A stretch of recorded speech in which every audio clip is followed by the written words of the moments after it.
आपको बताते चले गुलाम शबीर चौहान की रिपोर्ट के मुताबिक गोजरा थाना सदर की हुदूद में 62 अफराद की गुंडागर्दी।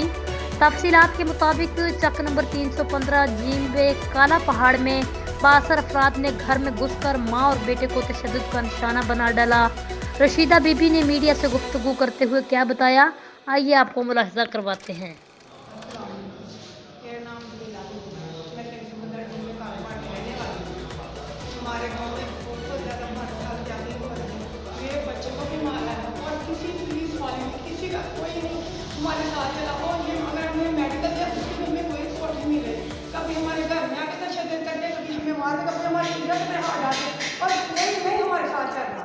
ये देखे मेरे बेटे ने उन्होंने क्या हाल किया। मैं अपील नहीं करती, मेरा बेटा था, दोनों 4 आदमी आके हमारे हाथ पाड़े हमारे थप्पड़ मुझे मारे और इसका सर फाड़ दिया, हॉस्टल गिरा दिया। और फिर भी हमारे पास कोई पुलिस वाला और कोई बंदे नहीं आया।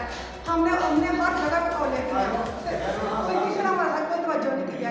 अगर हम किसी और के पास जाते वो भी हमें इधर उधर कर देते। आज 10वां दिन में ऐसे दलील हो रहे हैं, कोई हमें समझ ही नहीं आने देते।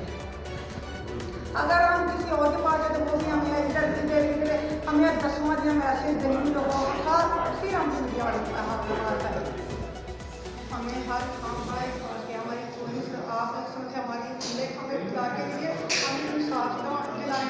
हमारे घर में आगे हमारे गिरा देते, कभी हमारे हाथ पर मेरी बेटी को भी मारते हैं, आगे कभी कुछ करते हैं और हमारी कोई नहीं सुन रहा। आप प्लीज़ मेहरबानी आप पास हमारे पीछे चले, हम इंसाफ दिलाएं।